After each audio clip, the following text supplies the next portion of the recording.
Unang araw ng Lunes, malakas ang patak ng ulan sa EDSA habang nakasakay ako sa jeep patungo sa kumpanya kung saan ako magsisimulang magtrabaho. Mabigat ang bag na dala ko, puno ng kaba at kaunting pananabik. Ako si Lea, 22 taong gulang, bagong graduate, at ngayoy haharap sa mundong hindi ko pagamay, ang corporate world. Habang pinagmamasdan ko ang mga patak ng ulan na humahampas sa bintana ng jeep, hindi ko mapigilang isipin, paano kaya kung hindi ako magtagumpay? Pagdating ko sa building, basa pa rin ang laylayan ng aking pantalon. Maaga pa, 8:00 pa lang, ngunit ramdam ko na ang lamig ng aircon na parang nagyayelo sa loob ng lobby. Kinuha ko ang aking ID mula sa HR at iniakyat ako ng guard sa ika-14 na palapag. Doon ko unang nasilayan ang opisina. Maluwag, puti ang dingding, puno ng mga mesa at computer, at may halong amoy ng bagong kape at photocopy ink. Hi, ikaw siguro si Leah? Bati ng isang lalaki, nakasuot ng simpleng polo, may ngiti sa labi na agad nagbigay ginhawa. Matangkad siya, mga 35 siguro, at may presensya ng taong sanay na sa paligid. Opo, sagot ko, medyo nahihiya. Ako si Joel, pakilala niya. Matagal na ako rito, don't worry, tutulungan kita para hindi ka maligaw. Welcome. At doon nagsimula ang lahat.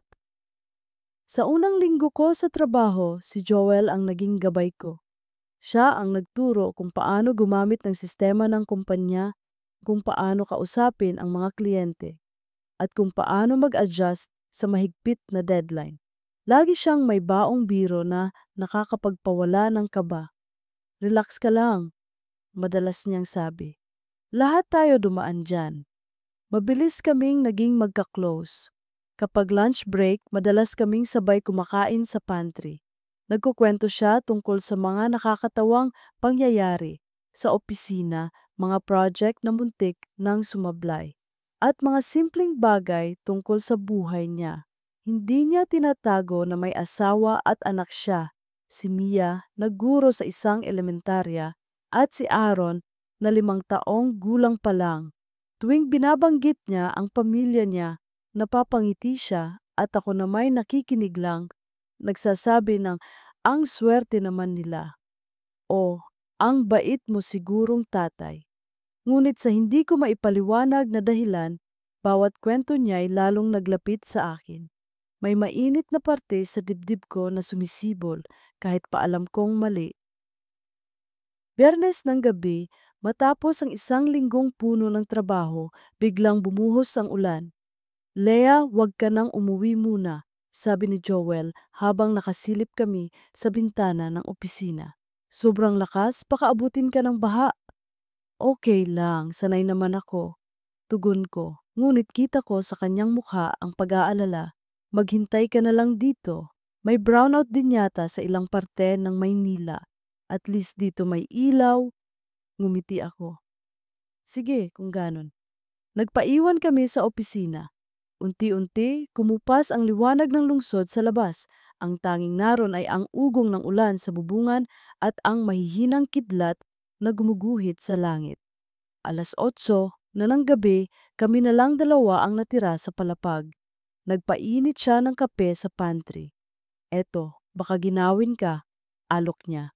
Kinuha ko ang tasa at nang magtagpo ang mga daliri namin, may kakaibang init na dumaloy sa katawan ko. Init na mas malakas kaysa sa kape. Umupo kami sa conference room, magkatapat. Sa dilim, tanging mga emergency light lang ang nakasindi. Tahimik sa loob at tila mas malinaw ang bawat pintig ng puso ko. Lea, mahina niyang sabi, nakatingin sa tasa. Alam kong bago ka pa lang dito at ayokong isipin mong pinapahirap ko ang unang linggo mo. Pero, salamat sa mga kwento, sa mga tawanan. Minsan kasi nakakalimutan kong nangungumiti dahil sa dami ng problema. Ikaw dumating ka lang parang gumaan. Napatitig ako sa kanya, hindi ko alam ang sasabihin. Joel, ganun din nararamdaman ko. Hindi ko akalaing sa unang linggo ko pa lang may makikilala akong tutulong ng ganito. Nagtagpo ang aming mga mata at sa ilang segundo wala nang ibang ingay kundi ang lagaslas ng ulan. Lumapit siya, marahan, at bago ko pa napigilan ang sarili ko, naglapat ang aming mga labi. Mainit, mariin, at puno ng damdamin na matagal nang nakatago. Parang tumigil ang oras. Aakas, ang mga kamay niya ay dumapo sa aking pisngi at ako namay hindi na umatras. Sa gitna ng ulan at dilim, natagpuan ko ang init na hindi ko akalaing hahanapin ko. Ngunit matapos ang ilang sandali, bigla kong napagtanto ang lahat. Umatras ako, nanginginig. Joel, may asawa ka. Hindi ito tama. Huminga siya ng malalim, halatang nagpipigil. Alam ko, pero hindi ko kayang sabing wala akong nararamdaman para sa'yo. Tahimik ako, hawak ang tasa ng kape na ngayoy malamig na. Sa labas, patuloy ang pagbuhos ng ulan, tila ba nagpapaalala sa akin ng unos na paparating. At doon nagsimula ang lihim naming hindi na namin mababalikan. Kinabukasan, Lunes, nagising ako sa ugong ng ulan na hindi pa rin tumitigil. Ang bintana ng aking inuupahang maliit na kwarto sa Sampaloc ay pinipilahan ng mga butil ng tubig, nagsisiksikan sa salamin na parang mga lihim na gustong kumawala. Nakatulala ako sa kisame, paulit-ulit na binabalikan ang nangyari kagabi. Ang dilim ng conference room, ang amoy ng kape, ang bigat ng katahimikang ako mismo ang kumamot, at ang halik na hindi ko tinantiyang ibabalik ko. Para akong binalatan ng kidlat at iniwan sa ulan, buhay, ngunit nangangatal. Pinilit kong bumangon, naligo ako ng malamig, tila ba kaya nitong hugasan ang kahapon. Sa salamin, nakita ko ang sarili kong may bahid ng pagod at kaba. Leah, bulong ko, parang ini-interview ang sarili. Handa ka bang sumuong sa bagay na may pangalan na ngunit hindi para sa'yo? Hindi sumagot ang mukha ko. Sa halip, naglinis ito ng kilay at naglagay ng konting pulbo, parang pirma sa kasunduang hindi ko pa binabasa ng buo. Sa jeep, malagkit ang hangin ng umaga. Sumabit ang putik sa laylayan ng pantalon ko, pero wala akong ininda. Ang isip ko ay naglalakad sa pagitan ng dalawang gusali, ang opisina at ang moralidad na ipinasa sa akin ng mga magulang kong nagsakripisyo sa probinsya. Nagtatatalo ang dalawang tinik, isa batang nangangarap ng pag-angat, isa dalagang natutong sumagot sa sariling puso. Pagdating ko sa lobby, sinalubong ako ng guard na si Mang Rudy. Ma'am Leah, napuyat kayo? Tanong niya, may kabaitang hindi ko mapapantayan. Napangiti ako, pilit. Kaunti lang po. Naku, tag-ulan kasi. Ilang araw pa nito, sabi sa radyo. Sagot niya. Ingat sa uwi. Tumango ako at nagpasalamat. Sa ika-14 na palapag, buhay na ang printer at ang pantry ay amoy bagong timplang 3-in-1. Nakita ko si Carla, katrabaho kong katim sa ops, nakayuko sa spreadsheet. Leah, bungad niya, kumusta ang unang linggo? Nakakatakot, di ba? Pero ang saya rin. Umupo ako, pinilit kong gawing ordinaryo ang lahat. Okay lang, buti na lang andyan si Joel, ang dami niyang tinuro. Ngumisi si Carla. Si Kuya Joel? Oo, walking manual yon. Pero huwag kang masasanay ha. Minsan grumpy yon pag kulang sa tulog. Sino bang hindi? Sagot ko. Inaasahan na niyang hindi ko ibibigay ang todo. Maya-maya dumating si Joel, basang-basa ang balikat ng jacket. Binati niya ang lahat, parang laging may dalang araw kahit umuulan. Nang magtagpo ang mata namin, saglit siyang tumigil, ngunit mabilis ding tumakbo ang profesional na ritmo niya. Morning team, sabi niya. 10 o'clock, quick stand up sa huddle area. Tapusin natin yung client tickets bago magtanghali. Sa ilalim ng mga salitang iyon, may hindi nakikitang sapawan. Huwag nating ipaalam, huwag nating ipabasa sa mata. Gumalaw ang umaga ng parang eksaktong oras sa pader. Nag-file ako ng 3 ticket, nag-reply sa 2 kliyente, at nag-ayos ng tracker. Si Joel, paikot-ikot, tumitingin sa progress, nagbibigay ng tips. Tuwing lalapit siya, parang humihigpit ang hangin. Ayusin mo yung subject line, bulong niya minsan. Nakadikit ang hininga niya sa gilid ng tenga ko. Huwag masyadong mahaba. Sige, sagot ko, at napalunok. Sa tanghali, nagyaya si Carla na kumain sa bagong tapsilugan sa baba. Lea, tara, treat ko, sabi niya, para sa bagong pasok. Sasama na sana ako nang sumulpot si Joel sa tabi. Lea, papasabay sana ako mamaya sa docu-run sa 6th floor. May pipirmahan na forms for logistics. Nga pala, may dadating na shipment, kailangan ng mabilis na turnaround. Tumingin sa amin si Carla na pangisi. Uy, busy si kuya. Sige, Lea, next time tayo. Kumindat siya, hindi mo alam kung biro o may binabasa.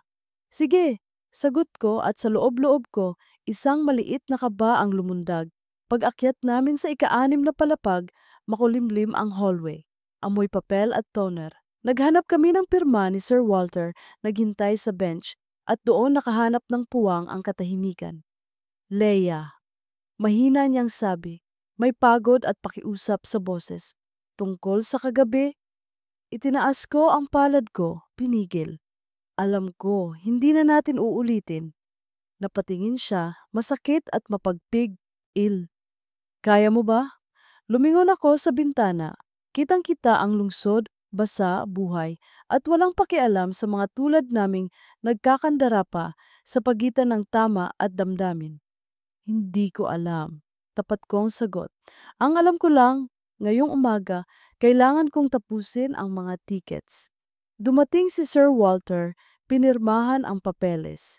Nagbitiw ng ilang biro tungkol sa ulan at overtime, at bumalik sa opisina. Sa elevator pabalik sa floor namin, kami lang dalawa, hindi kami nag-usap. Doon ko unang naramdaman na minsan ang katahimikan ang pinakamaingay na wika. Pagsapit ng hapon, sumuko ang langit. Kumapal ang ulap at lumakas ang ulan, parang maririnig mo ang bigat nito sa salamin. Tumunog ang alert sa Slack. Heads up, rotating brownouts sa ilang area ng Manila dahil sa substation issue. Office building on backup Jenny, expect flicker. Napatingin kami sa isa't isa, sabay na napasinghap, parang inihain sa amin ng panahon ang kahapon. Pero hindi na kami ang kahapon. Bandang 6:00, umalis na halos lahat. Si Carla, sumigaw mula sa pinto, Lea, uuwi na kami. Huwag ka masyadong magpakahiro. Ingat, sagot ko. Si Joel ay tumabi sa mesa ko. Hawak ang payong. Hati na kita. Aniya, tila ba natural yon? Tila ba nakasanayan na? Umiling ako. Hindi na. Malapit lang ang sakayan. At dapat umuwi ka na rin. Basa ang daan kontra niya. At umalulong ang kulog, umindayog ang ilaw. Saglit na umitim ang paligid bago bumalik sa mahina. Kita mo? Kaya ko. Sagot ko, hindi ko alam kung sa ulan o sa kaniya ako nakikipagtalo. Kaya natin. Dagdag niyang halos hindi ko narinig. Kaya nating hindi magkamali. Napapikit ako, huminga ng malalim. Sige, hanggang lobby, sabi ko sa huli. Sa elevator may 2 interns na kasama. Masayang nagbibiruan tungkol sa late allowance. Pagbukas sa lobby, naamoy ko ang tubig ulan na pumasok tuwing bumubukas ang pinto. Maraming tao sa security dahil nag-aabang ng mga sasakyan, nagtatakipan ng bag at folder. Dito na lang, sabi ko. Kaya ko na to. Text mo po ko pag nakasakay ka. Tugon niya. Simple. At tila ba payak lamang kung hindi alam ang pinagdaanan. Sumugod ako sa ulan, nagtago sa ilalim ng overhang, at nang makasakay ako ng jeep, nag-vibrate ang telepono. Joel, ingat. 3 titik ang isinagot ko. Oo. Hindi ko sinabing salamat. Hindi ko rin sinabing huwag muna. Sa loob ng jeep, Mga basang balikat, mga boses ng driver at radyo, at isang batang natatawa sa patak ng ulan na pumapasok sa siwang ng pinto. Naisip ko si Aaron, anak ni Joel, at ang mga gabing marahil ay hinihintay nitong umuwi ang ama. Naisip ko si Mia, asawa niyang guro. Siguro pagod mula sa klase, nagtitipid sa kuryente sa gitna ng brownout. Sa paang nakaapak sa sahig ng jeep, naramdaman ko ang bigat ng mundong hindi akin, ngunit pinapasok ko. Pag-uwi ko sa inuupahang kwarto, patay sindi ang ilaw. Nag-init ako ng sopas sa maliit na kalan, nagpatuyo ng buhok, at umupo sa gilid ng papag. Sa mesa, nakapatong ang lumang address book na dinala ko pa mula sa probinsya, kasama ng ballpen na hindi ko pa nauubos. Nagsulat ako ng mga salitang hindi para sa kahit sino. Huwag lumangoy kung hindi marunong huminga. Inidi. Ulan ay ulan, init ay init. May sandaling dapat mong ipasa kahit sa'yo pa ibinabato. Tumunog ang cellphone. Joel. Nakauwi ka na. Ako. Oo. Joel. Si Mia, tinawagan ako. Mahina raw kuryente sa amin. Tatanungin sana, may dala ba akong kandila? Nalimutan ko. Dito parang umangat ang silid sa isang anggulong hindi pantay. Ako. Bibili ka pa? Joel. Oo, dadaan ako sa Minimart. Salamat. Hindi ko na sinagot, itinupi ko ang address book, pinatay ang ilaw at nakinig sa ulan na parang mahabang sermon. Sa sumunod na mga araw, piniling magsuot ng kapal ang oras.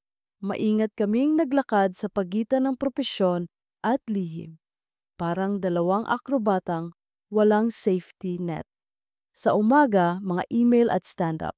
Sa tanghali, mabilis na lunch na may kasamang kwento tungkol sa mga customer na nagreklamo. Sa hapon, mga report at QA. Minsan, may text si Joel na tungkol sa trabaho. Minsan, simpleng gida nakakatawa si Aaron, nagkulay ng asol ang saging sa assignment. Dito ako nadudurog, hindi sa halik, kundi sa maliliit na birtod ng isang lalaking marunong magmahal ng pamilya at sa kabalintunaan na ako ang tumatanggap ng sobra. Isang Miyerkules, dumating si Mia sa opisina. Iyon ang araw na unang beses ko siyang nakita. Nakatayo siya sa lobby, may ang payong na may guhit ng maliliit na bituin, naka-blouse na kulay dilaw at may batang kumakapit sa palda. Si Aaron. Lumapit si Joel mula sa elevator. Nagliwanag ang mukha niya sa dalawang mahal niya. Kumaway siya sa guard, kinuha ang bag ni Mia at bahagyang yumuko para hahalikan sana ang asawa. Ngunit nagkamot si Aaron at tumawa. Kaya sa noo lang tumapat ang halik. Nanatili ako sa likod ng turnstile. Umiwas ng tingin, itinutok ang ID ko sa scanner kahit wala pa akong gagawin sa labas. Ang dibdib ko, nag-alsa ang tubig. Pag-akyat ko sa floor, naroon si Carla na parang may alam na hindi pa niya alam. Uy, bulong niya. Ang sweet ni Kuya Joel kay Mrs. Nakita ko sa lobby. Tumawa siya, biro. Ganyan din gusto ko kapag nagkajowa, may dalang bituin. Ang cute! Sagot ko at sana hindi narinig ng puso ko ang sarili kong boses. Kinahapunan, nag-iwan si Carla ng maliit na tsismis sa hangin. Sabi ni Mang Rudy, may nakitang dalawang tao sa conference room nung brownout. Akala nila maintenance. Buti na lang daw walang nagpatrol na engineer. Napalunok ako. Sino raw? Tanong ng katim naming si Miko habang nagpiprint. Umiling si Carla. Walang mukha, ilaw lang ng emergency, pero ang sabi, may tasa ng kape. Tumawa si Miko. Gabi na yon, baka multo lang, yan ang overtime. Sana multo nga, sagot ni Carla, tumingin sa akin. Basta wag lang magtira ng bakas ang multo, yun lang yon. Kinabukasan, biglang nagpa-town hall ang management. May memo tungkol sa Code of Conduct at Professional Boundaries. Nakatayo si HR Manager si Ma'am Tina, nagbabasa ng bullet points. Iwasan ang pag-iisa sa closed rooms nang walang meeting invite. Gamitin ang conference room para sa opisyal na pulong lamang. panatilihin ang respeto at integridad sa oras ng trabaho. Wala namang tahasang parinig pero ang bawat salita ay parang sinulid na pumipilas sa damit ko. Tumingin ako kay Joel. Nakayuko siya, kumikirot ang panga. Sa pag-uwi, tumambad ang traffic sa kanto. Si Carla, nakasabay ko sa elevator, biglang pabulong, "Leia, okay ka lang? Parang ang tahimik mo nitong araw."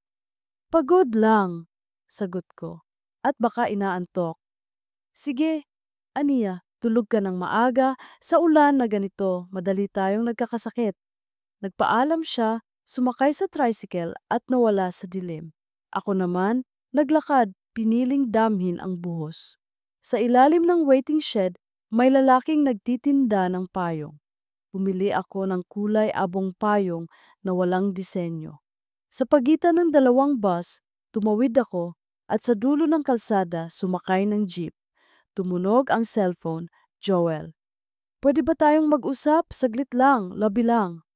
Tumingin ako sa basang bintana, sa alon ng liwanag ng poste. Ako, hindi ngayon. Matagal bago siya sumagot. "Joel, naintindihan ko." Hindi ko alam kung alin sa amin ang nagsinungaling.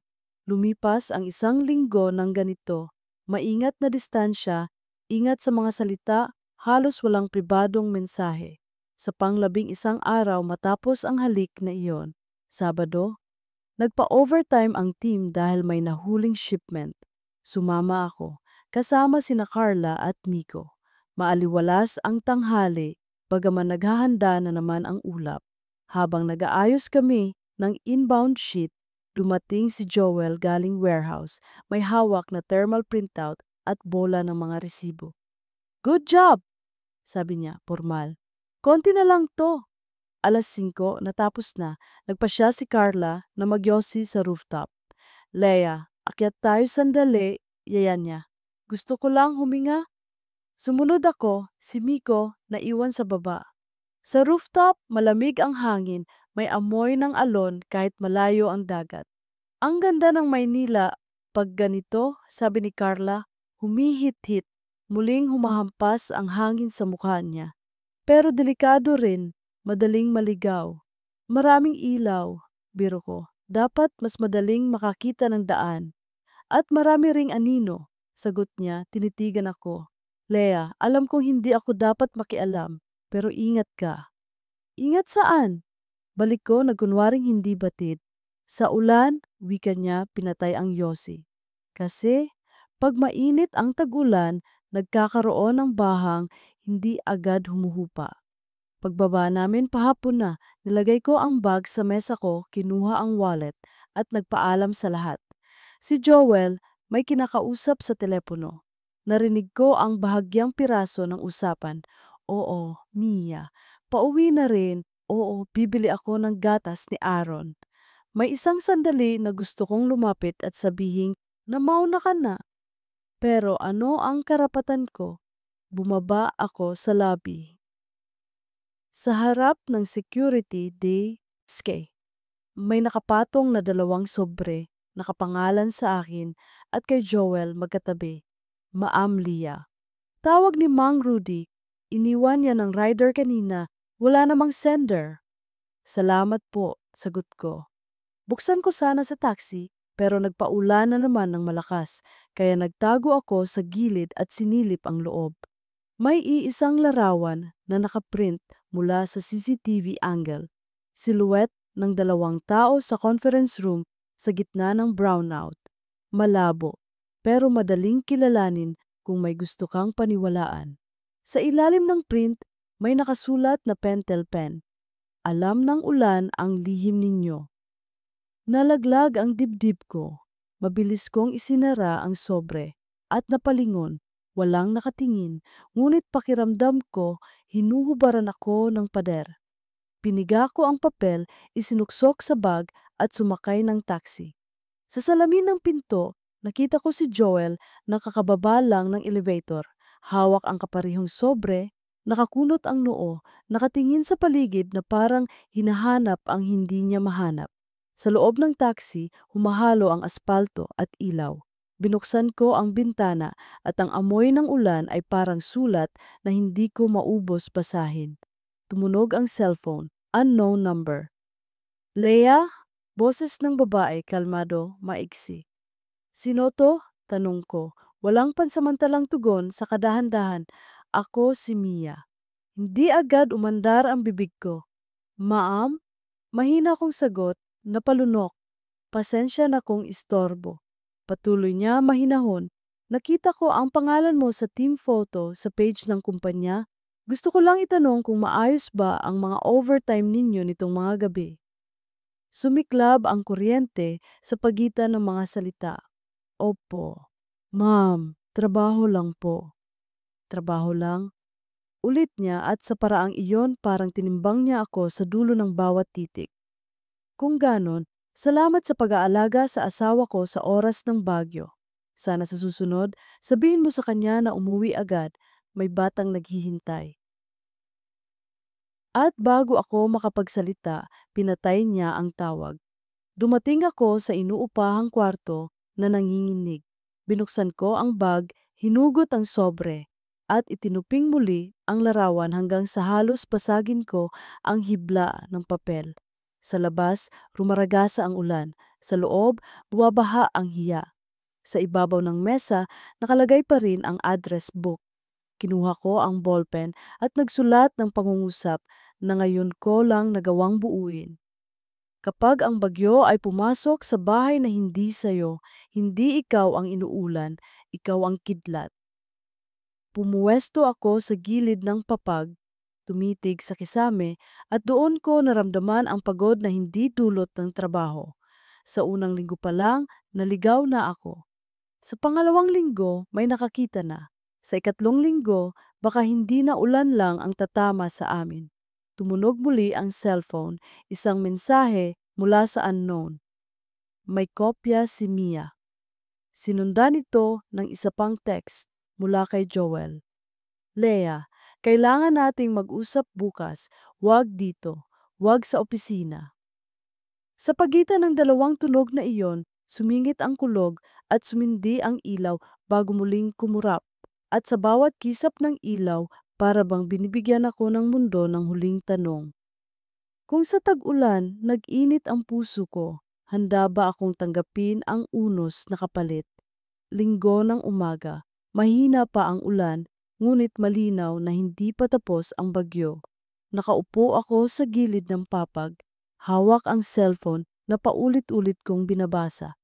Ang mensahe ni Joel kagabi, kailangan nating mag-usap bukas. Huwag dito, huwag sa opisina, para itong batingaw na walang tigil sa loob ng utak ko. Nakatulog akong nakadamit pa at paggising ko, ramdam ko pa rin ang bigat ng boses ni Mia kagabi.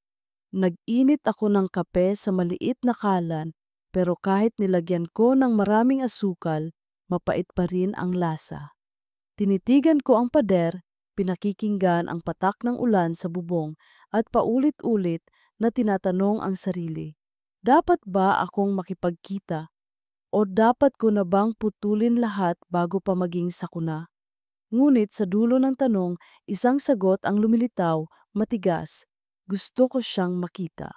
Lunes, sa opisina, normal ang lahat sa paningin ng iba. Nagpiprint ng mga report si Carla, nag-a-update ng ticket si Miko, at si Joel abala sa mga papeles. Ngunit sa pagitan ng mga kilos, may tahimik na agos ng kaba. Hindi siya lumapit sa akin buong umaga. Nagbigay lang ng utos sa team, walang biro, walang kwento. Para siyang ibang tao. Nang dumating ang lunch break, nagyaya si Carla, pero tumanggi ako. Pas muna ako, may aasikasuhin. Lumabas silang tatlo at naiwan kaming dalawa ni Joel sa palapag. Tahimik siya, nakaupo sa mesa, nakatitig sa screen. Maya-maya tumayo siya at lumapit. Leia, Anya, mahina, mamayang 7:00, coffee shop sa tabi ng terminal. Doon tayo. Tumango lang ako. Walang salitang dagdag pero sapat na iyon para magliyab ang dugo ko. Pagdating ng 7:00, malakas na naman ang ulan. Pumara ako ng taxi at piniling bumaba sa mismong harap ng coffee shop. Maliit lang ang lugar, may dilaw na ilaw sa loob at amoy ng tinapay na bagong luto. Nakaupo siya sa dulo, suot ang itim na jacket, basang-basa ang sapatos. May 2 tasa sa mesa, isa para sa akin. Sal, amat at dumating ka, bungad niya. Umupo ako, iniwas ang tingin sa kanya. Bakit mo ako pinatawag? Huminga siya ng malalim. Leah, nakita mo na ang sulat, hindi ba? Yung larawan sa sobre. Hindi ko alam kung sino ang nagpadala, pero malinaw na may nakakita. Napatango ako. At si Mia, tumawag siya sa akin. Nanlaki ang mga mata niya. Anong sinabi niya? Simple lang, na alam niya ang pangalan ko at tinanong niya tungkol sa overtime. Napahawak siya sa noo. Diyos ko, ibig sabihin may hinala na siya. Tahimik akong uminom ng kape kahit nanginginig ang kamay ko. Joel, ano ba talaga ang plano mo? Hanggang kailan tayo ganito? Tumitig siya sa akin. Seryoso. Leah, mahal kita. Hindi ko na kayang itago yon. Pero hindi ko rin kayang sirain ang pamilya ko. Si Mia, si Aaron, sila ang buhay ko. Pero ikaw, dumating ka at binago mo lahat. Hindi mo pwedeng hawakan pareho. Sagot ko, mahina ngunit matalim. Isa lang ang pipiliin mo, Joel, at hindi ako sigurado kung ako iyon. Nagtagal ang katahimikan. Sa labas, bumagsak ang ulan ng mas malakas, parang mga palad na pumapalo sa bubong ng coffee shop. Leah, wika niya sa huli. Huwag ka munang sumuko. Bigyan mo ako ng oras. Hindi ako nakasagot. Ang kape sa tasa ko ay lumamig, pero ang puso ko'y nag-aapoy. Kinabukasan, parang walang nangyari. Nasa opisina si Joel, nakikipag-usap sa team, nakikipagbiruan kay Miko, nagkukwento ng biro kay Carla. Ako nakikinig lang, tahimik, at pinipilit huwag makita sa mukha ko ang bigat ng kagabi. Pero sa loob-loob ko, alam kong hindi magtatagal ang lahat ng ito. Parang baha na unti-unting pumupuno sa loob ng isang silid. Kahit takpan mo ang pinto, kahit sarahan mo ang bintana, darating ang oras na babagsak ang lahat ng kinatatayuan mo. Hapon, lumapit si Carla sa akin. Leah, okay ka lang? Ang tahimik mo nitong mga araw. Pagod lang, sagot ko. Ngumisi siya parang nang aasar. Sigurado ka bang pagod lang? Kasi napapansin ko, tuwing nandyan si Kuya Joel, parang lagi kang hindi makatingin. Nangata lang dibdib ko, pero pinilit kong ngumiti. Nako, baka guni-guni mo lang. Ngunit alam ko, hindi lang ako ang nakakakita ng anino namin. Gabi, umuwi akong pagod at basa. Pagdating ko sa inuupahang kwarto, nadatnan kong may nakasabit na puting sobre sa pinto. Walang pangalan, walang sender. Agad kong binuksan at doon bumungad ang isa pang larawan mula sa CCTV. Mas malinaw ngayon, silhouette namin ni Joel nakaupo ng magkatabi sa conference room. Nakayuko ako, nakapatong ang kamay niya sa mesa, halos magkadikit ang balikat namin. Sa ilalim ng larawan nakasulat, hindi lahat ng ulan ay ulan. Minsan, luha ng taong niloloko. Nalaglag ang papel sa sahig. Nanginginig ang tuhod ko. Sino ang nagpapadala nito? Si Mia ba mismo? O may ibang tao sa opisina na nakakita at ngayoy naglalaro sa apoy? Humiga ako sa papag, pinilit pumikit, pero ang mga mata ko'y gising na gising. Sa dilim, naririnig ko ang hampas ng ulan sa bubong at ang tanong na paulit-ulit na kumakatok sa isip ko. Hanggang kailan ko kakayanin ang ganitong unos? At sa gabing iyon, napagtanto ko, hindi na lang ako ang nakakakita sa aming dalawa. May ibang matang nakamasid, may ibang bibig na handang maglantad. At kapag dumating ang araw na iyon, hindi ko alam kung may matitira pa sa akin. Makalipas ang ilang araw, patuloy na bumuhos ang ulan, parang walang hanggan. Ang bawat patak nito'y tila pagbilang ng oras na unti-unting lumalamon sa kalmado ng buhay ko. Sa opisina, pilit kong pinananatili ang normal na anyo. Nakangiti kay Carla, nakikisabay sa biro ni Miko at tinatapos ang mga tasks sa oras. Ngunit sa loob, parang may palaging puwersang humihila sa akin pababa. Si Joel, gaya ng dati, tila walang bahid ng problema. Sa harap ng team, masigla siya, laging handang magpatawa at parang walang lihim na bumabalot sa kanya. Ngunit tuwing magtatagpo ang aming mga mata, may bigat na hindi maitago. Isang bigat na ako lang ang nakakabasa. Isang hapon, habang nag-aayos ako ng reports, dumating si Carla, nakaupo sa gilid ng mesa ko. Leah, sabi niya, nakangiting may halong pananabik. Alam mo ba, nakita ko kahapon si Kuya Joel kasama ang pamilya niya. Ang sweet nila, ang cute ng anak niya, si Aaron. Para silang perpektong pamilya. Ngumiti ako, pilit. Oo, close talaga sila. Alam mo, dagdag pa niya, buti na lang ganyang klase ng tao si Kuya Joel, yung tipong hindi nagpabaya sa pamilya kahit gaano kabusi sa trabaho. Swerte si Mia. Para akong tinamaan ng matalim na bato sa dibdib. Umiling lang ako at nagpatuloy sa trabaho, pero sa isip ko, paulit-ulit na bumabalik ang larawan ni na Joel at Mia. Isang larawang hindi ko kailanman mapapantayan. Gabi, umuwi akong pagod, ngunit hindi ko maiwasang isipin ang mga sobre na natanggap ko. Nakatago pa rin na sa ilalim ng aking papag ang mga larawan, mga salitang nakasulat ng kamay, at ang paninindak na hindi ko alam kung saan nanggagaling. Bawat sulat ay parang nagiging babala, at bawat larawan ay nagiging patunay na hindi na kami ligtas. Kinabukasan, habang papalabas ako ng gusali, sinalubong ako ni Joel. Leah. Aniya halos pabulong. Kailangan nating mag-usap. Hindi ko na matiis na ganito lagi. Tiningnan ko siya, nakakunot ang noo. Saan? Sa kotse ko. Sandali lang. Nagdadalawang isip ako, ngunit sumama pa rin. Pagpasok namin sa loob ng kotse, agad siyang nagsalita. May nakakatanggap din akong sulat. Yung mga larawan natin, hindi ko alam kung sino, pero malinaw na may nagbabantay. Paano kung si Mia? Tanong ko. Halos hindi ko maituloy. Umiling siya. Kung siya, harapan niyang itatanong. Hindi siya yung tipong magpapadala ng lihim na sobre. Pero baka may ibang tao sa opisina. O baka may nagsusumbong. Humigpit ang hawak ko sa bag ko. Joel, baka dapat itigil na natin. Bago pa lumala. Pinikit niya ang mga mata, parang binabalanse ang bigat ng mundo. Leah, hindi ko kaya. Hindi ko kayang mawala ka. At sa oras na iyon, sa gitna ng ulan na kumakatok sa bubong ng kotse, muling nagtagpo ang aming mga labi. Matindi, puno ng takot at pagnanasa, parang huling sandali na alam naming hindi na mauulit. Ngunit matapos ang halik, agad kong binawi ang sarili ko. Joel, hindi ito tama. May anak ka, may asawa ka, at ngayon may nakakaalam na. Tahimik siyang tumango at nagpatuloy kami sa katahimikan. Makalipas ang ilang araw, dumating ang twist na kinatatakutan ko.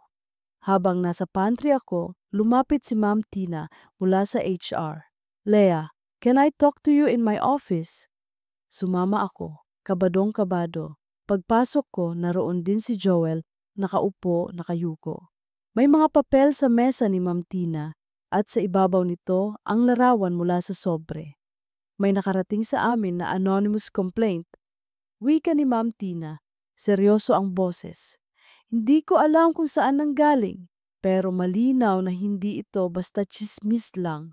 Ayokong husgahan agad, pero kailangan kong marinig ang panig ninyo. Nanlamig ako.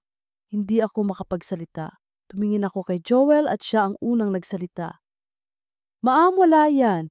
Hindi ko alam kung sino ang nagpaikot ng mga litrato, pero wala yang katotohanan. Tumingin si Ma'am Tina sa akin. Leah, gusto kong sumigaw ng totoo. Gusto kong aminin ang lahat para matapos na ang bigat. Ngunit ang lumabas lang sa bibig ko ay, Opo ma'am, siguro may naninira lang. Nagtagal ang katahimikan bago muling nagsalita si Ma'am Tina. Okay, ibabaon ko muna ito, pero mag-ingat kayo.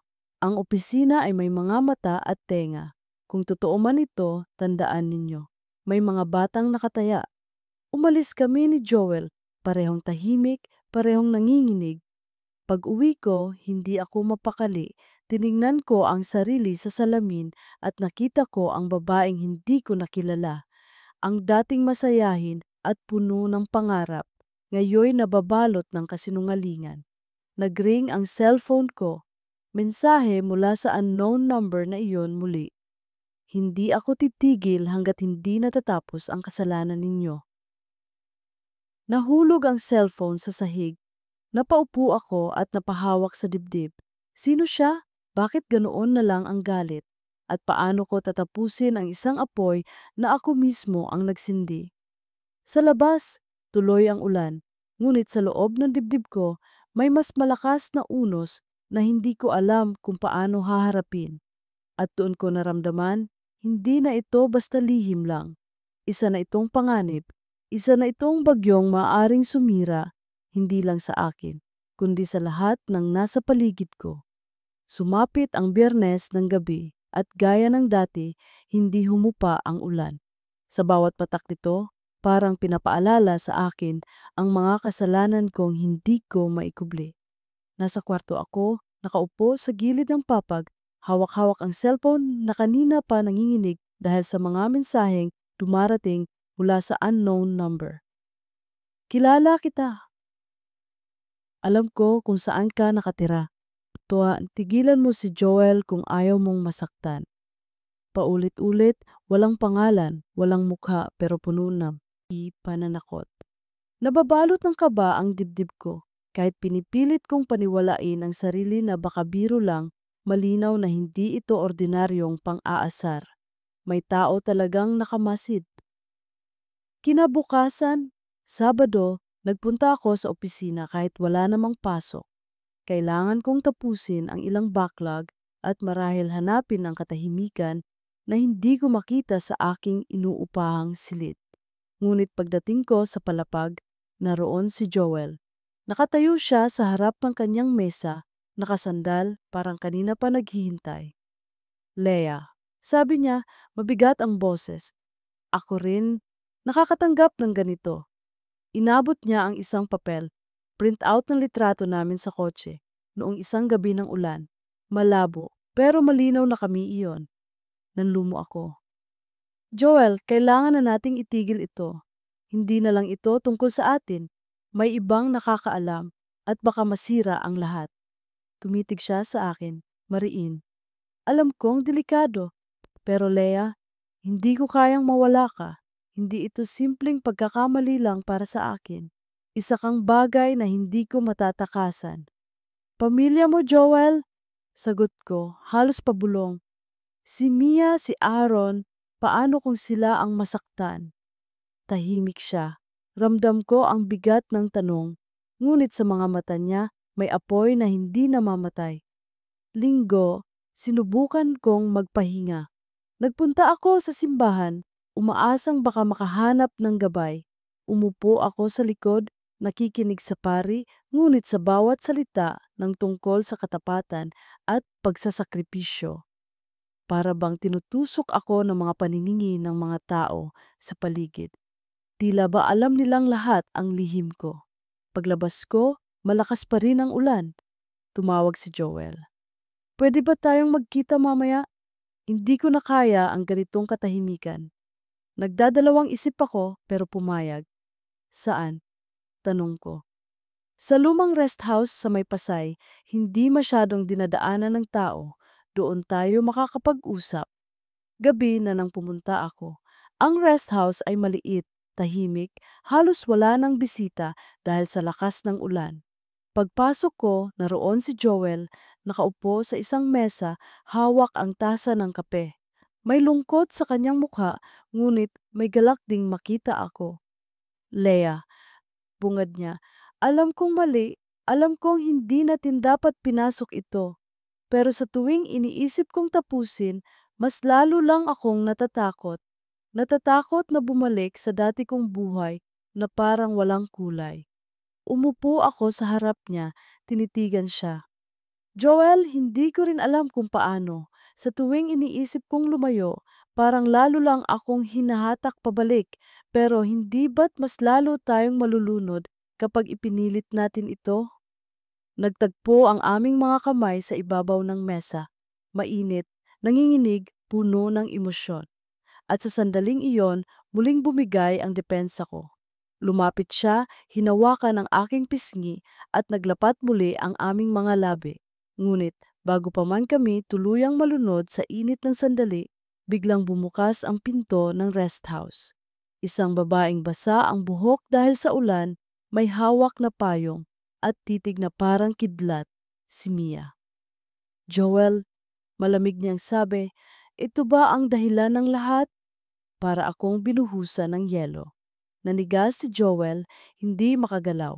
Ako na may napatingin sa kanya sabay kay Mia at doon ko naramdaman ang tunay na unos na paparating.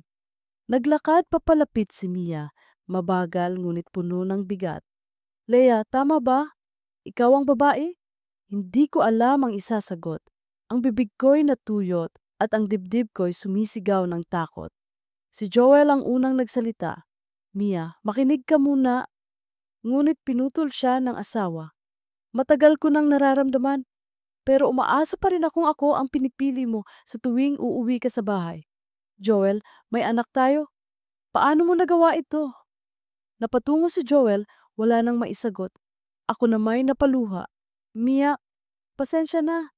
Hindi ko sinasadya. Hindi ko ginusto na masaktan ka. Ngumisi siya, mapait. Lagi namang ganon, hindi ba? Laging hindi sinasadya. Pero ngayon, nakikita ko na ang totoo.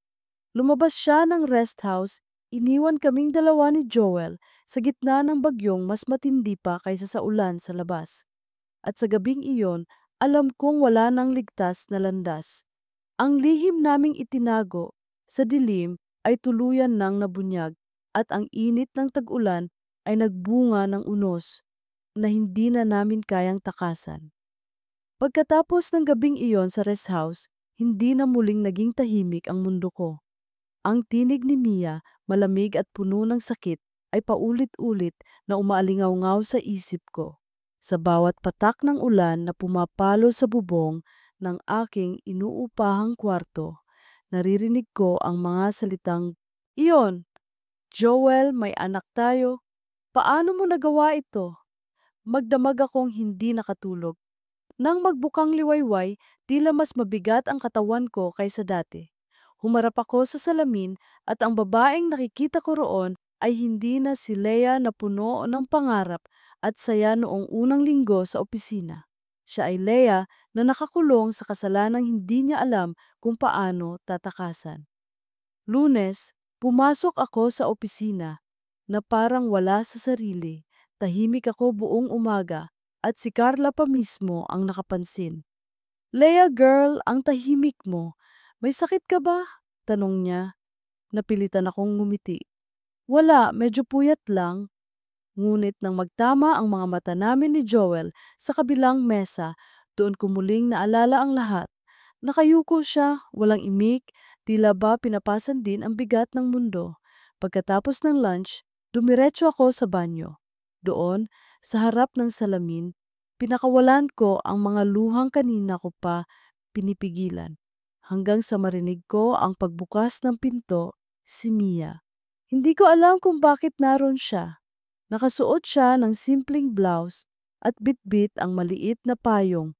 Tinitigan niya ako sa salamin at ako na may natigilan.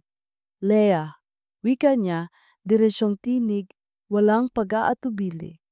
Hindi ko na kailangan ng paliwanag. Nakita ko na ang sapat. Pero gusto kong marinig mula sa iyo.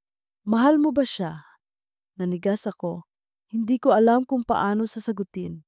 Sa loob ng ilang segundo, nakipaglaban ang puso ko at ang isip ko. Oo! Bulong ko, halos pabulong, ngunit malinaw. Tumango siya, mapait na ngiti ang gumuhit sa kanyang labi. Salamat sa katapatan, pero tandaan mo ito, hindi ikaw ang asawa at hindi ikaw ang ina ng anak niya. At hindi kailanman magiging iyo ang mga iyon. Lumabas siya ng pinto, iniwan akong nakatulala. Kinahapunan, nag-text si Joel. Magkita tayo mamaya, kailangan nating pag-usapan. Nagdalawang isip ako, ngunit pumunta pa rin. Sa isang maliit na karinderya, malapit sa opisina, doon kami nagkita. Basa ang buhok niya, halatang galing pa sa ulan. Lea, simula niya, alam kong mahirap lahat ng ito. Si Mia, kinausap ako kagabi. Galit siya, pero hindi pa siya sumusuko. Sabi niya, para kay Aaron, pipilitin niyang magtiis. Joel, sagot ko. Nanginginig ang boses. Anong ibig sabihin? Iiwan mo na ako? Tinitigan niya ako, puno ng sakit ang mga mata. Hindi kita kayang iwan, pero hindi ko rin kayang iwan si Mia at si Aaron. Paano ako pipili kung parehong mahalaga sa akin? Napaluha ako. Hindi mo pwedeng hawakan pareho. Sa huli, may masisira. At baka pareho tayong mawalan. Tahimik siya. At sa katahimikan, alam kong wala siyang sagot. Pag-uwi ko, nadatnan kong may isa na namang sobre sa ilalim ng pinto. Binuksan ko agad at doon bumungad ang larawan ko at ni Joel sa rest house.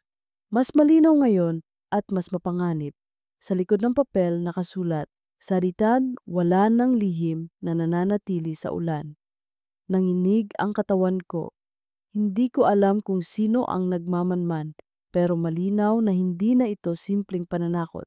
May taong naghihintay at marahil naghahanap ng oras para sumabog ang lahat. Kinabukasan, halos wala na akong gana pumasok sa opisina. Ngunit alam kong hindi ako pwedeng lumiban. Pagdating ko, sinalubong ako ng mga bulungan. Hindi ko alam kung para sa akin ba iyon o guni-guni lang, pero ramdam kong may mga matang nakatingin. Sa pantry, narinig kong nag-uusap sina Carla at Miko. Grabe, may mga tsismis na daw na may naglilink kay Kuya Joel at isang tao rito, sabi ni Miko. Ewan kung totoo. Huwag mong sabihing si Lea, tugon ni Carla, mahina ang boses. Nanlamig ako, dali-dali akong lumabas ng pantry at sa hallway na salubong ko si Joel. Naririnig mo na ba? Tanong ko, halos umiiyak. Oo, tugon niya, mariin ang mukha. Kailangan nating mag-ingat. At higit sa lahat, kailangan nating magdesisyon. Gabi, naglakad ako pa uwi sa ilalim ng ulan. Wala na akong payong, hinayaan ko na lang na mabasa ang buong katawan ko. Para bang iyon lang ang paraan para mahugasan ang lahat ng bigat. Ngunit sa bawat patak, mas lalo kong nararamdaman ang init na hindi ko mapigilan. Ang init ng damdamin ko para kay Joel na kahit mali ay hindi ko kayang basta na lang kalimutan. Pagdating ko sa kwarto, nakatanggap ako ng mensahe mula kay Mia. Lea, huling beses na tayong mag-uusap. Bukas, gusto kitang makausap ng harapan, hindi para makipagtalo, kundi para matapos na ito. Nabitawan ko ang cellphone ko, nangilid ang luha ko at sa sandaling yon, alam kong darating na ang araw na hindi ko na kayang takasan. Ang araw na haharapin ko si Mia at ang lahat ng unos na dulot ng init ng tag-ulan. Mabigat ang hangin nang magising ako kinabukasan, Lunes, ngunit para bang ibang uri ng araw ang nakatakda sa akin. Nakatingin ako sa kisame ng inuupahang kwarto. Nakahiga, hawak ang cellphone kung saan naroon pa rin ang mensahe ni Mia kagabi. Lea, huling beses na tayong mag-uusap. Bukas, gusto kitang makausap ng harapan, hindi para makipagtalo, kundi para matapos na ito. Paulit-ulit ko iyong binasa, tila ba sinusukat ang bigat ng bawat salita. Ang kaba ay kumakain sa sikmura ko at sa tuwing iniisip ko kung ano ang mangyayari sa aming pag-uusap, mas lalo lang akong nanghihina. Nag-ayos ako ng sarili na para bang pupunta sa trabaho, ngunit sa loob-loob ko, ang pinaghahandaan ko ay hindi spreadsheets o meeting, kundi isang laban na walang malinaw na panalo. Sa opisina, ramdam kong kumakalat na ang mga bulungan. Sa tuwing daraan ako sa hallway, may mga matang sumusunod, May mga tinig na bumubulong na agad ding tumitigil kapag lumilingon ako. Si Carla, na dati masigla at palakaibigan, ngayon ay tila nagmamasid. Leah, ayos ka lang? Tanong niya sa pantry, ngunit ang mga mata niya ay parang naghahanap ng sagot na hindi ko kayang ibigay. Oo, pagod lang. Sagot ko, pilit ng ngiti ang isinukli. Si Joel naman iwas sa akin. Hindi na siya lumalapit gaya ng dati. At kapag nag-uusap kami tungkol sa trabaho, formal siya. Alam kong pareho kaming nagtatago, parehong umaasang hindi tuluyang bumagsak ang mga lihim na binuo namin. Ngunit alam din naming pareho, darating na ang araw ng pagbagsak. 5:00 ng hapon, natapos ang shift. Pinili kong maglakad pa uwi kahit bumubuhos ang ulan. Ang bawat patak nito'y parang panlilinis at panlalait sa iisang pagkakataon. Huminto ako sa isang waiting shed at doon ko nakita si Mia, nakaitim na jacket, may hawak na payong, basa pa rin ang buhok sa gilid. Salamat at dumating ka, aniya. Malamig ang boses. Tahimik akong tumango. Gusto ko ring matapos na ito. Naglakad kami papunta sa isang maliit na kapihan sa kanto. Walang katao-tao sa loob maliban sa cashier na abala sa cellphone. Umupo kami sa isang sulok at ilang sandali bago siya nagsalita. Leah. Simula niya, diretsong tumingin sa akin, hindi na ako magpapaligoy. Ligoy. Alam ko na, hindi ko na kailangan ng ebidensya. Ramdam ng isang asawa kapag may iba. Napayuko ako, hindi makatingin sa kanya. Pasensya na, Mia. Hindi ko ginusto, hindi ko sinadya. Lahat kayo ganyan. Sagot niya, mapait ang ngiti. Pero sa huli, ang resulta pareho lang. Ako ang nasasaktan, ang anak ko ang walang muwang na nadadamay. Tumulo ang luha ko. Mahal ko siya, amin ko. Pero alam kong hindi ako ang nararapat. Natahimik siya, matagal na tinitigan ako. At handa ka bang lumayo? Tanong niya. Matalim ang mga mata. Hindi ko agad nasagot. Sa dibdib ko, naglalaban ang dalawang puwersa. Ang init ng damdamin ko para kay Joel at ang konsensya kung unti-unting binabahan ng hiya. Kung hindi ka lalayo, dagdag ni Mia, ako ang gagawa ng paraan. Hindi ko hahayaang masira ang anak ko dahil sa inyo. Nanginginig ako, pero tumango. Hahayaan ko siyang manatili sa inyo. Alam kong doon siya dapat. Para bang nabunutan siya ng tinik kahit bakas pa rin ang sakit sa kanyang mukha. Salamat, Leah. Sana totoo yan. Tumayo siya, kinuha ang payong at iniwan akong nakaupo, mag-isa at basang-basa ng sariling luha. Kinabukasan, hindi pumasok si Joel. Nagtataka ang buong team pero ako lang ang nakakaalam kung bakit. Tinignan ko ang bakanting mesa niya at doon ko muling naramdaman ang bigat ng lahat. Bago magtanghali, nakatanggap ako ng mensahe mula sa kanya. Leah, narinig ko na kinausap ka ni Mia. Pasensya na kung pati ikaw nadamay sa gulo. Huwag ka munang lumapit sa amin, hayaan mong ako na ang humarap sa kanya. Sumagot ako, Joel, tapos na. Hindi na ako lalapit. Para kay Mia, para kay Aaron, at para na rin sa atin. Mabilis siyang nag-reply. Pero Leah, mahal kita, hindi ko kayang bitawan ka. Pinikit ko ang mga mata, pinigil ang luha. Mahal kita, pero mas mahalaga ang pamilya mo.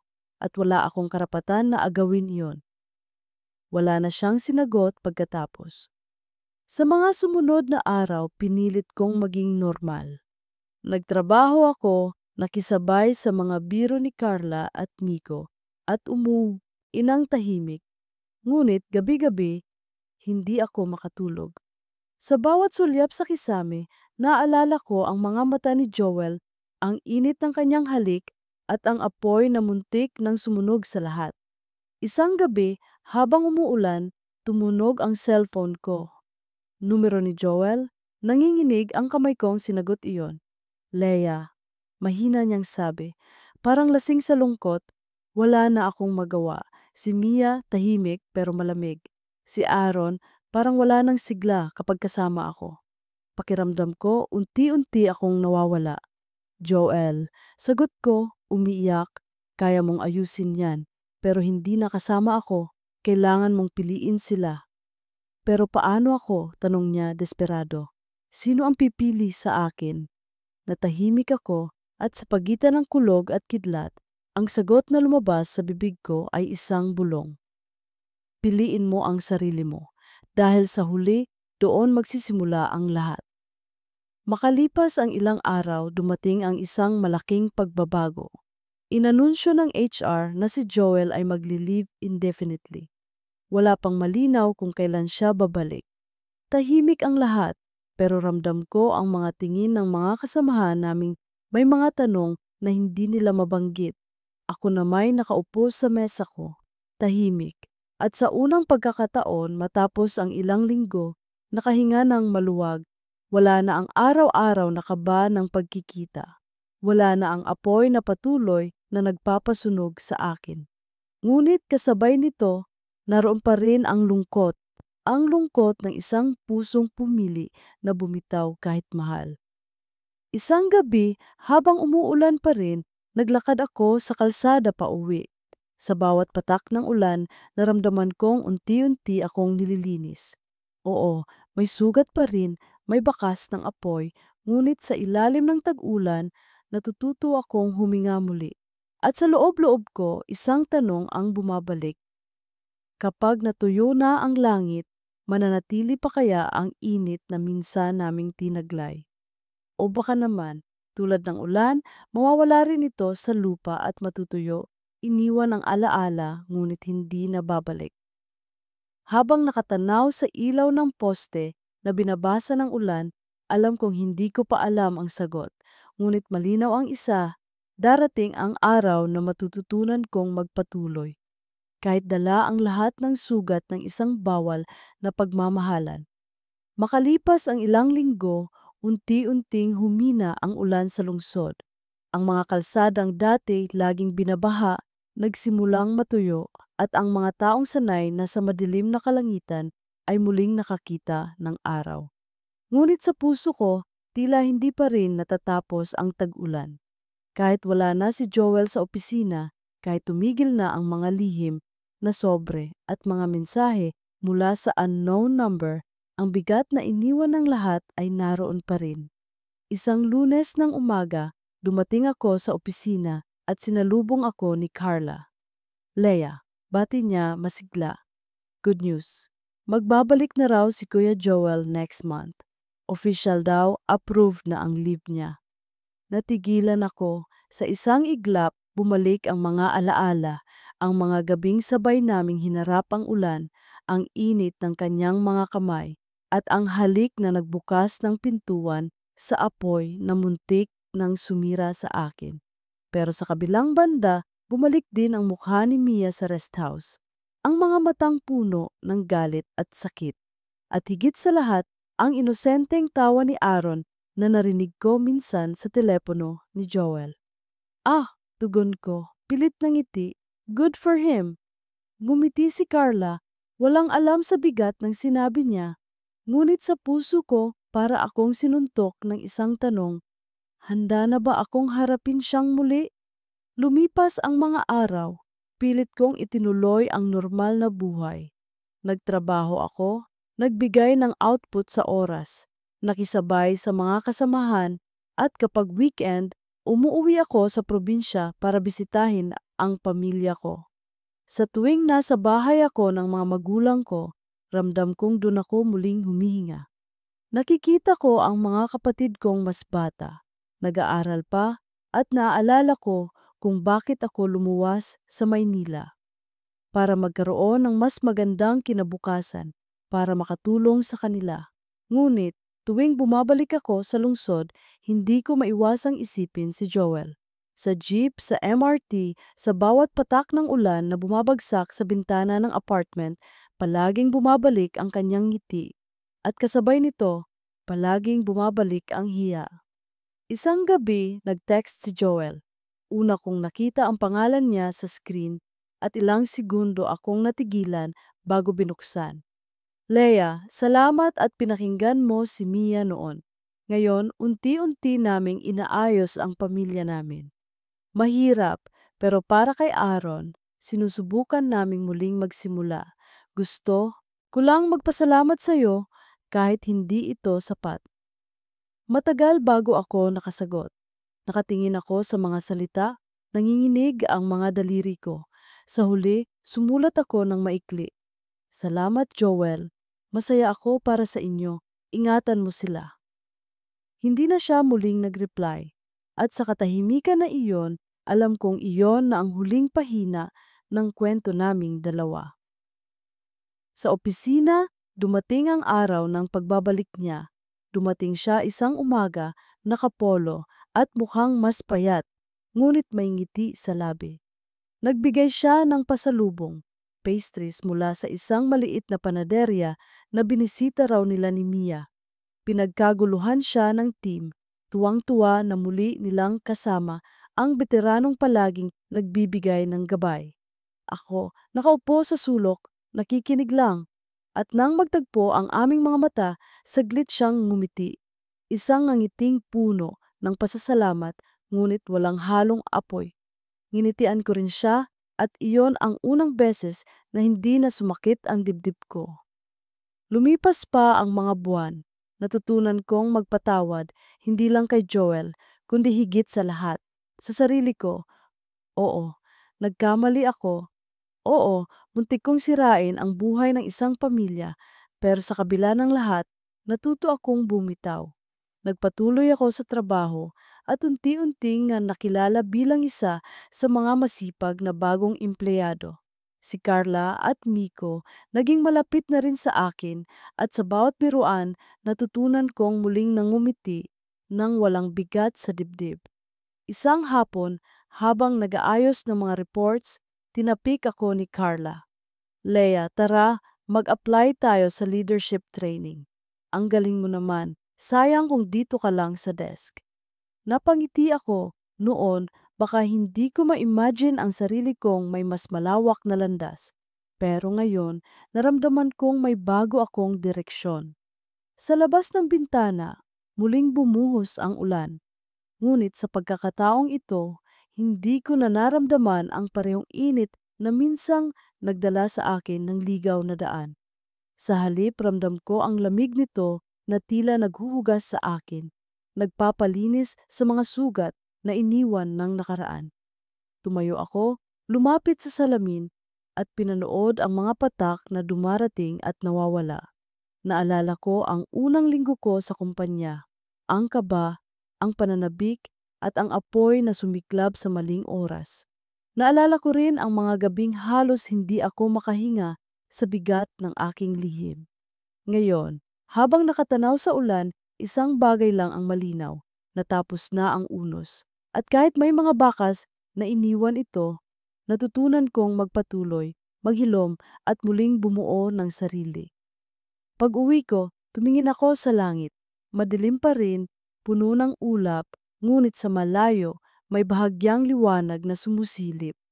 Ngumiti ako at sa unang pagkakataon matapos ang matagal na panahon, naramdaman kong handa na akong magsimula ng panibagong kabanata. Ang init ng tagulan na minsang nagdala sa akin sa apoy ay natapos na, ang ay hindi naiwan, isang alaala ng pagkakamali, isang aral ng katotohanan, at isang lakas na magsasabing kahit gaano kainit ang tukso, darating ang araw na hihinto rin ang ulan at matutuyo ang lahat ng sugat na iniwan nito.